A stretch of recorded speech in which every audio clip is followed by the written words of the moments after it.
Banyak orang gagal bukan karena nggak berbakat, tapi karena nggak konsisten. Mereka semangat di awal, terus ngilang. Assalamualaikum warahmatullahi wabarakatuh. Halo teman-teman, dimanapun kalian berada, semoga kalian selalu dalam keadaan sehat dan selalu bahagia. Nah, hari ini aku senang banget karena mau bertanya sama kalian sesuatu yang mungkin kalian lakukan di masa lalu bahkan masa sekarang. Siapa yang waktu sekolah diminta untuk menuliskan 100 impian di dalam buku? Siapa? Ya, aku. Aku mau sedikit cerita ya. Dulu waktu SMA, semua murid diperintahkan untuk menuliskan 100 mimpinya di dalam buku catatan. Dengan penuh percaya diri, aku menuliskan semua impianku. Dan udah hampir 10 tahun tulisan itu tuh ada di dalam buku aku. Kira-kira mimpi itu tuh banyak tercapainya nggak ya? Jawabannya adalah ada yang tercapai, ada juga yang belum tercapai. Nah, kadang kita merancang mimpi-mimpi besar dan berharap itu akan terwujud. Tapi hidup kita terasa jalan di tempat. Bukan karena kita tidak punya kemampuan, tapi karena keseharian kita yang berantakan. Contohnya kayak di situ aku nulis pengen belajar bahasa asing. Tapi aku nggak ada action untuk melakukan itu. Aku diem di tempat, aku nunggu mood aku bagus, aku nunggu pikiran aku tenang, biar aku bisa belajar dengan tenang.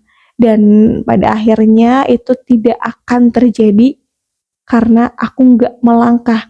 Karena keseharianku tuh bener-bener berantakan. Dimulai dari pagi hari, aku bingung mau melakukan apa. Aku bingung schedule apa yang harus aku kerjakan di sehari itu. Aku nggak tahu apa-apa. Dan ternyata setelah aku analisis, aku telusuri, kendala dari terwujudnya mimpi kita itu bukan terletak pada mimpinya, tapi di rutinitas kita sehari-hari. Misalnya kita ingin hasil yang besar, tapi kita tidak membangun kebiasaan kecil yang mendukung mimpi itu. Kita berharap hidup berubah, tapi hari-hari kita tetap sama. Contoh, aku pengen banget belajar bahasa asing kayak gitu. Tapi langkah-langkah kecil yang aku lakukan seperti menghafalkan kosakata, belajar satu hari mungkin 2 atau 3 menit, itu aku nggak melakukan. Karena aku merasa kayak aktivitas kecil itu malah apa ya, kayak menghambat nggak sih? Pikirku masih kayak gitu. Ternyata aku salah teman-teman. Aktivitas-aktivitas kecil yang rutin kita lakukan itu justru sangat berharga, itu justru sangat membantu kita dalam mewujudkan impian-impian itu. Banyak orang gagal bukan karena nggak berbakat, tapi karena nggak konsisten. Mereka semangat di awal, terus ngilang. Padahal hidup itu nggak berubah dari ledakan semangat sesaat, tapi dari langkah kecil yang dilakukan secara terus-menerus. Nah, ketemu nih poinnya di sini. Dan seringnya kita tuh salah paham soal konsistensi. Kita kira konsisten itu harus sempurna, harus produktif, harus maksimal setiap hari. Padahal konsisten itu cukup kita hadir, cukup datang, cukup melakukan sedikit tapi nggak berhenti. Simple banget kan sebenarnya? Simple, tapi otak kita itu jarang yang bisa. Ibaratnya kalau misalnya sehari luangin waktu 1 menit, tapi setiap hari, itu lebih bagus dibandingkan 1 jam, tapi cuman sehari. Emang sih, kadang kita ngelihat aktivitas kecil tuh kayak ngerasa nggak ngerubah apapun ya. Tapi tanpa sadar dengan aktivitas kecil itu, kita mampu menjadi besar nantinya. Asalkan konsisten. Kalau misalnya mimpi kamu belajar skill baru, nggak perlu maraton. Cukup satu video, satu catatan, tapi dilakukan setiap hari. Rutinitas harian itu seperti pondasi. Nggak kelihatan dari luar, tapi menentukan seberapa kuat bangunan hidup kamu. Kamu nggak butuh jadwal yang ribet, kamu juga nggak butuh rutinitas yang realistis dan bisa kamu jalani bahkan di hari terburuk kamu. Bahkan di saat mood kamu berantakan, kamu bisa melakukan aktivitas itu kalau kamu udah menyusun dari pagi sampai sore. Nah, sebenarnya kalau misalnya hari-hari yang kita jalani itu kan dimulai dari pagi hari ya.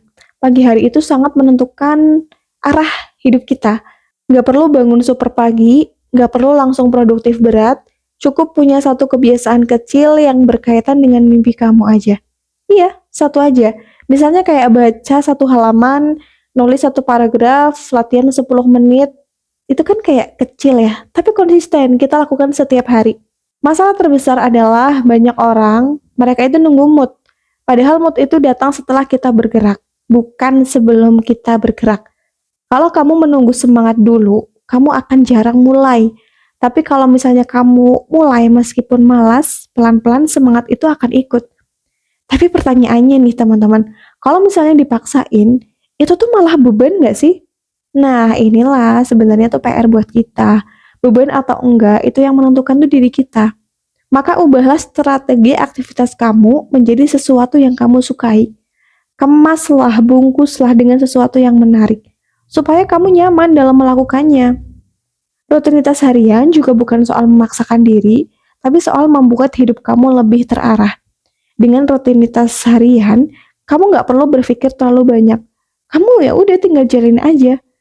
Nggak capek di keputusan dan nggak stres di awal. Dan teman-teman, kita tuh terlalu sering keras terhadap diri kita sendiri. Satu hari bolong, langsung ngerasa gagal. Satu hari malas, langsung ngerasa nggak cocok dengan mimpinya. Padahal konsisten itu bukan soal tidak pernah jatuh ya, tapi soal selalu kembali meskipun kita jatuh. Kalau hari ini kamu cuman bisa melakukan sedikit, itu tuh sebenarnya udah cukup banget. Jangan meremehkan langkah kecil. Sedikit yang dilakukan secara terus-menerus akan mengalahkan banyak yang dilakukan sesekali. Mimpi besar itu nggak dibangun dari hari-hari yang luar biasa. Mimpi besar dibangun dari hari-hari biasa yang dijalani dengan niat yang sama. Bangun, lakukan sedikit, ulangi terus. Sesederhana itu, tapi nggak semua orang sanggup melakukannya. Rutinitas harian juga mengajarkan satu hal penting, yaitu disiplin ke diri sendiri. Bukan disiplin keras yang menyiksa, tapi disiplin lembut yang menjaga. Kamu tetap boleh istirahat, kamu tetap boleh lelah, tapi kamu nggak sepenuhnya berhenti. Kalau misalnya ada hari di mana kamu merasa nggak ada progres, nggak apa-apa kok. Progres itu nggak selalu terlihat. Kadang yang sedang tumbuh itu bukan hasilnya, tapi kebiasaan kamu. Dan kebiasaan itu yang nantinya menyelamatkan kamu saat motivasinya tuh turun. Fokus dengan mimpi kamu itu bukan berarti kamu harus mengorbankan segalanya. Fokus itu artinya kamu tahu apa yang penting dan apa yang bisa ditunda. Kamu tahu kapan harus jalan dan kapan harus berhenti sejenak. Dan buat teman-teman di luar sana, termasuk aku juga, semangat dalam menggapai mimpinya. Semoga Allah mudahkan setiap langkah kita. Cuman suara biasa, tapi semoga menjadi pengingat yang luar biasa. Wassalamualaikum warahmatullahi wabarakatuh. Annyeong.